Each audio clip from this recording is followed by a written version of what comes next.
Iran और America के बीच में बातचीत फेल हो गई है। सीज फायर को लेके जो इस्लामाबाद के अंदर पाकिस्तान के प्रधानमंत्री शहबाज शरीफ की अगुवाई में बातचीत हो रही थी सीज फायर को लेके, लेकिन अब बातचीत पूरी तरीके से फेल हो गई है दोस्तों।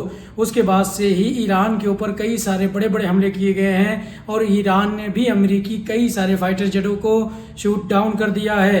अभी अमेरिका का ये 10 बॉम्बर जो है वो ईरान ने मार के गिरा दिया है। ईरान की फिजाओं में आराम से उड़ रहा था। ईरान की जो एयर डिफेंस सिस्टम है उसने इसको मार के गिरा दिया है। एक ही दिन में अमेरिका को ईरान ने 5 बड़े झटके दिए हैं। सबसे पहले अमेरिका के F-15 फाइटर जेट को ईरान ने मार के गिराया, फिर उसके बाद में ईरान ने F-35 फाइटर जेट को मार के गिरा दिया। अब ईरान ने अमेरिकी बॉम्बर A-10 को भी मार के गिरा दिया है और 2 अमेरिका के MQ-9 ड्रोन को भी मार के गिराया है। यानी बैक टू बैक अमेरिका को बड़े झटके लगे हैं आज के दिन में दोस्तों। ईरान की तरफ से कहना है कि जब तक अमेरिका पूरा भरपाई नहीं करेगा, जो नुकसान उसने तबाही मचाई है हमारे देश के अंदर, उसकी भरपाई नहीं करेगा, तब तक हम सीज फायर नहीं करेंगे और स्टेट ऑफ हार्मूज को हम पूरी तरीके से कंट्रोल करेंगे।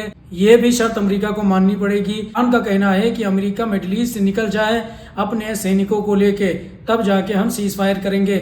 बहुत सारे उन्होंने पॉइंट रखे हैं जो अभी तक सामने निकल के नहीं आए हैं, या अंदर ही अंदर की बात चल रही थी, लेकिन ईरान से कोई डायरेक्ट बात नहीं हुई है दोस्तों। ईरान से जो ईरान के विदेश मंत्री हैं वो पाकिस्तान में नहीं गए थे, बल्कि जो मिडिल ईस्ट के अरब कंट्री के जो बड़े बड़े ऑफिशियल हैं, जो विदेश मंत्री हैं, वो इस्लामाबाद में उन्होंने विजिट किया था। और ये भी कहा जा रहा था कि जो अमेरिका के विटकोफ है दोस्तों, वो भी पाकिस्तान गए हुए थे और जो नेगोशिएशन की बात हो रही थी वो अब खत्म हो गई है। वहीं पे दोस्तों रशियन प्रेसिडेंट व्लादिमीर पुतिन और तुर्की के प्रेसिडेंट तैयब एर्दोगान ने कहा है कि तुरंत सीज फायर होना चाहिए, युद्ध विराम होना चाहिए, क्योंकि बहुत ज्यादा नुकसान मिडिल ईस्ट में हो चुका है दोस्तों अभी तक। दोस्तों दूसरी तरफ ईरान के तबरीज शहर के अंदर इजराइल की आईडीएफ ने खतरनाक बमबारी की है। इजरायली आईडीएफ की तरफ से कहा जा रहा है कि हमने ईरान के मोबाइल लॉन्चर मिसाइल सिस्टम के ऊपर हमला किया है।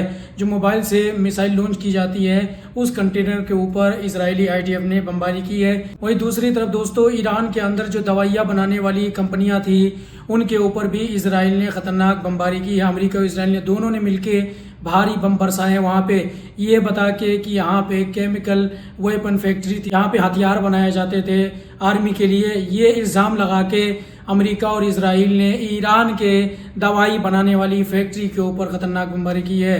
उसकी तस्वीर आपके स्क्रीन पे है दोस्तों, आप देखें कितनी ज़्यादा तबाही मचाई है। तो बैरूत के अंदर भी इजराइल और अमेरिका लगातार बमबारी कर रहे हैं। लिबनान के सिविलियन को निशाना लगातार बना रहे हैं ये लोग। अमेरिका और इजराइल के पास में कोई भी ऑप्शन नहीं बचा है, इनके पास कोई भी मिलिट्री टारगेट नहीं है। अमेरिका और इजराइल और क्या कर ही सकते हैं दोस्तों, सिविलियन को मारने के बजाय इनके पास कोई ऑप्शन नहीं है, इनके पास कोई भी गेम प्लान नहीं है। ये लोग हरामी हैं, ये टेररिस्ट हैं, ये हमेशा सिविलियन को निशाना बनाते हैं ताकि सरकार पे प्रेशर बने और सरकार ये जंग रोक दे। अमेरिका भीख मांग रहा है ईरान से कि सीज फायर कर लो। अमेरिका रास्ते ढूंढ रहा है कि कैसे मैं इस जंग से निकलूं, क्योंकि इतना बुरा धोया है अमेरिका को ईरान ने। अड़वों को जो हमारे देश के अंदर इसराइल और अमेरिका को सपोर्ट कर रहे हैं ना, उनके बाप के पछवाड़े को बुरे तरीके से धोया है ईरान ने दोस्तों।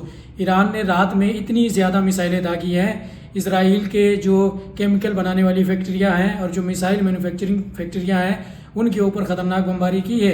कुछ वीडियो निकल के आई हैं सामने, हाइफा हो या तेल अबीब हो या शमेश का इलाका हो या किरियात का शमेन का इलाका हो, हर जगह पे ईरान की मिसाइलें जाके गिरी हुई हैं। आपके स्क्रीन पे आप देखें कितनी ज़्यादा तबाही मचाई है। डायरेक्ट इम्पैक्ट किया है ईरान की मिसाइलों ने। ये जो इसराइल का आयरन डोम, आयरन बीम और एरो 3 जैसे जो मिसाइल एयर डिफेंस सिस्टम है, ये सब सोते हुए नजर आए हैं। एक भी ईरान की मिसाइल को ये लोग से इंटरसेप्ट नहीं कर पाए हैं। वीडियो आपके स्क्रीन पे आप देखें दोस्तों। לא, יש גם בצד השני, תראה. הנה, העשן בביולוגי.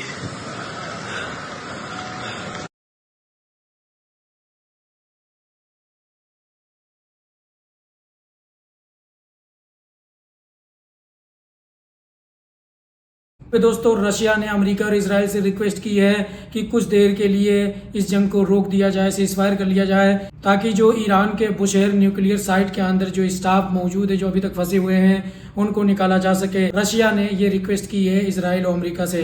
अब देखने वाली बात होगी कि इस रिक्वेस्ट को इजराइल और अमेरिका एक्सेप्ट करते हैं कि नहीं करते हैं। वहीं पे दोस्तों बौखलाए ट्रम्प का एक और ट्वीट आया है। वो कुछ भी ट्वीट कर रहा है, उसके मन में जो भी आता है वो ट्वीट करता रहता है, सोशल मीडिया पे जंग लड़ता रहता है। अभी उसका ट्वीट आया है, आपके स्क्रीन पे है। ट्रम्प का कहना है कि हम कुछ समय के बाद में हार्मूज के रास्ते को खोल देंगे और तेल पे कब्जा करेंगे और खूब दौलत कमाएंगे। यानी ट्रम्प का जो मकसद था ईरान के ऊपर हमला करने का दोस्तों, वो सिर्फ तेल था। ट्रम्प का कहना है कि हम हार्मूज के रास्ते को कुछ समय के बाद में खुलवा लेंगे। तो आखिर ट्रम्प इस वक्त में क्यों नहीं खुलवा देता? जो ट्रम्प बोल रहा था कि दुनिया की सबसे बड़ी सुपर पावर आर्मी है तो हमारी है, और सबसे हथियार और सबसे ज़्यादा हथियार किसी के पास में है, एडवांस हथियार तो हमारे पास में है, तो फिर वो अपनी नेवी को इस्तेमाल करके क्यों नहीं हार्मूज के रास्ते को खुलवा सकता? या किसी भी देश की नेवी के अंदर इतनी हिम्मत नहीं है, इतना दम नहीं है कि ईरान के उस रास्ते को क्रॉस कर सके। ईरान का दबदबा है इस वक्त में हार्मूज के रास्ते पे दोस्तों। ईरान ने वहाँ पे कब्जा करके रखा है। किसी भी देश के अंदर इतना दम नहीं है कि ईरान को वहाँ से हिला सके। दोस्तों यूक्रेन बहुत ज़्यादा इस वक्त में फड़फड़ा रहा है। जेलेंस्की को बहुत ज़्यादा चुलबुली सवार है इस जंग में कूदने के लिए। अभी जेलेंस्की ने कहा है कि हम हार्मूज के रास्ते को खुलवाने के लिए रेडी हैं, हम भी शामिल होंगे, हमारी नेवी शामिल होगी स्टेट ऑफ हार्मूज के रास्ते को खुलवाने के लिए, ताकि दुनिया को ऑयल पहुंच सके। ये जेलेंस्की खुद अपने देश को नहीं बचा सकता है दोस्तों। भीख मांग मांग के यूरोपियन देशों से, नाटो की वजह से अभी तक यूक्रेन खड़ा हुआ है रशिया के सामने। नहीं तो कब कर रशिया यूक्रेन को तबाह बर्बाद कर देता। यूरोपियन कंट्री के हथियारों के बलबूते यूक्रेन अभी तक रशिया से जंग लड़ रहा है और बात कर रहा है कि हार्मूज के रास्ते को खुलवाएंगे। दोस्तों मिडिल ईस्ट के अंदर इस वक्त में हालात बहुत ज्यादा खराब हो चुके हैं, क्योंकि अमेरिका और ईरान के बीच में इनडायरेक्ट जो बात हो रही थी वो अब फेल हो चुकी है। उसके बाद से ही अमेरिका और ईरान के बीच में हमले जो है एक दूसरे के ऊपर तेज हो गए हैं। ईरान की तरफ से भी लगातार अमेरिकी एयरबेस के ऊपर जो मिडिल ईस्ट के अंदर मौजूद हैं वहाँ पे हमले जारी हैं, और इसराइल के ऊपर भी लगातार हमले खतरनाक जारी हैं। पता नहीं ये जंग कब जाके रुकेगी। दुनिया के अंदर महंगाई बढ़ती जा रही है, जो तेल के प्राइस हैं वो दिन ब दिन आसमान छूने के कगार पे हैं। अगर हार्मूज का रास्ता कुछ दिनों तक और नहीं खुलता है तो दुनिया की जो इकोनॉमी है दोस्तों वो तबाह बर्बाद हो जाएगी, और महंगाई का सामना आपको देखने को मिल सकता है। तेल और भी ज़्यादा महंगे हो जाएंगे, गैस भी और ज़्यादा महंगे हो जाएंगे। आप लोग अपनी राय दे सकते हैं कमेंट में। इस वीडियो को शेयर करें, चैनल को सब्सक्राइब, पेज को फॉलो नहीं किया है तो आप लोग ज़रूर करें।